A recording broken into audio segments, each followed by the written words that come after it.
All right. Play nice.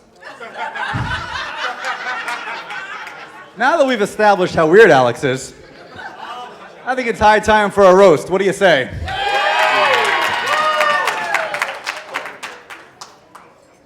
By the way, first of all, I just got to say, and what do you guys think? Doesn't Alex look fantastic in this hat? Like the love child of Indiana Jones and Teen Wolf. And how about these groomsmen over here? Bunch of Jews decked out as mafiosi. I don't know whether these guys are gonna whack me or do my taxes. So it's a pleasure to be here, it really is. I want to thank Alex for the opportunity here to come up and say a few words. Very much like the best man, Leonard and Moses Melzer over there, I too met Alex in Parsons Junior High School. And at the time, he was a quirky, straightforward kid, always said exactly what was on his mind without any regard for how to be received by anybody. Clearly, a lot's changed. And that was really part of his charm.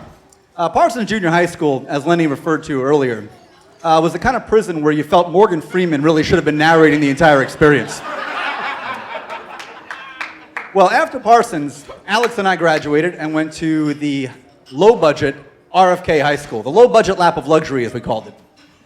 And as some of you remember, we had something called the cafetorium. Remember that, the cafetorium? Yeah. It was a combination cafeteria, auditorium, football field, meth lab, and I think they rented it out as a swingers club on the weekends, but I'm not 100% sure about that. Yeah, RFK was fun. We actually had a class together in RFK. Remember Sequential 3? It was a math class. Sequential 3. And in a group, Alex and I and Lenny, we all sat together. And Alex was, and I'm sure you all know this, a math whiz. I mean, one day, Mr. Mack, the math teacher, he walks around and he gives us all a test with 50 questions. Alex completed all 50 questions in 10 minutes. Now, he only got 3 of them right, but that's besides the point. Sequential 3 was a lot of fun, but where we really bonded and really met the rest of this mod squad was at Jib Lane's when we were all bowling. Yeah. Applause for Jib Lane's. Well, first time for everything. So at Jib, Alex was an interesting case because for some reason, he was never able to bowl. It was always a bad eye, a bad hand, a torn socket here, a little this, and it still is. Some things haven't changed.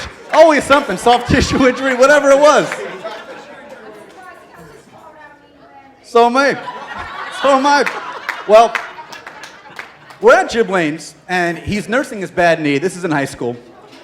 There's a 6-year-old kid who's running at full steam, doesn't see Alex. And while Alex is just looking around, that kid just smashes into his knee. And Alex, never one for underreaction, grabs his knee and lets out a big ah! Falls to the ground, looks the kid right in the eye, and said, "This is why we walk!"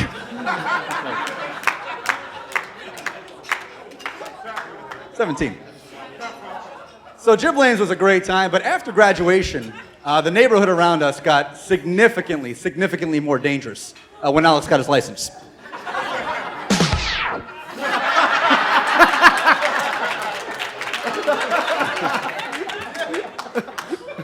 All right, I owe you one after the show.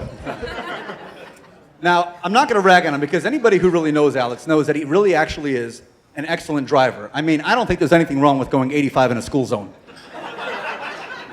Now, at the time, he was driving the big red beast that was given to him by Hesh and Judy. Many of you remember it, the Shaggin' Wagon. And in the interest of keeping this PG per my promise to Alex, I'm going to let you all use your imagination as to how it got that illustrious nickname. But the Shaggin' Wagon was great because it had a lot of utility. As a matter of fact, the Shaggin' Wagon took Alex and I on our first double date. Remember that? No. Yeah. And he's rightfully putting his head down, and I'm going to tell you why. So he recommends this restaurant in Forest Hills, a Polish restaurant called Just Like Mother's. And the food was fantastic.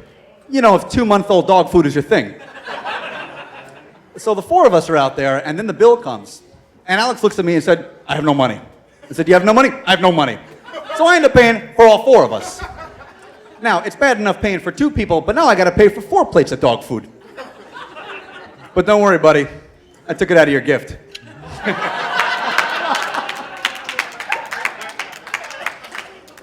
Now, during this era, this wasn't the only date that he went on. As a matter of fact, Alex was quite the ladies' man during this era. As a matter of fact, he dated a girl. I'll never forget, her name was Barbara.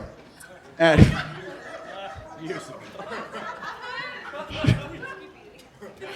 can we get over the chronology here? We're just telling a story, that's all. Anyway, she told us all, she told Alex that she was 24. Anybody who met her might have had a different double take. So I met her and said, hey, Alex, I don't know how to break this to you, buddy. She hasn't been 24 since Prohibition. So it was great hanging out with Barbara. We had a great time during that era. Alex was also... You're killing me. Someone escort this guy out. So we also had a lot of time during that whole era to be very creative. Alex made a movie. A lot of you have seen it, Fans on the Run. Fans on the Run, which was critically acclaimed by Scott.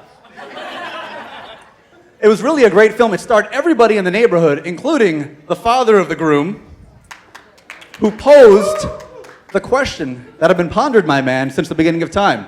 What's the meaning of this?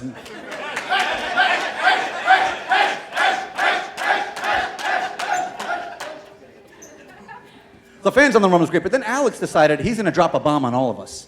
And he said, I'm going to school in Arizona. And let me tell you, that desert heat really does a number on you.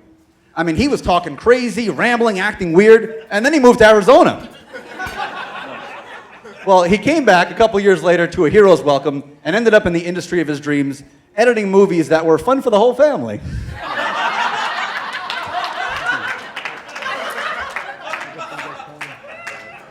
And he dated a few girls at the time, but none of them could compare to who he would ultimately meet, the joy of his life, the love of his life, his beautiful bride, Joy.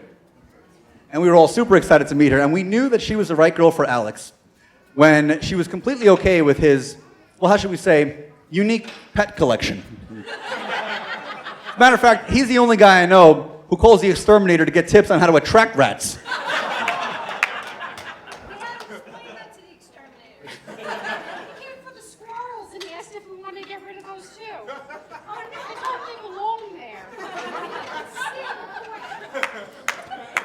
So yeah, we all love rats. We've established that. But it's really a pleasure to be here. And I want to thank you again for giving me the opportunity to come up here and say a few words. And a few being the key word. And I just want to let you know that this whole Men's Warehouse thing, ask some of your groomsmen how this whole thing worked out. It really wasn't for the best. And just for the rest of you, you should know. They're going to change their entire slogan to, you might like the way you look. We can't guarantee it. Thank you all. I love you, man.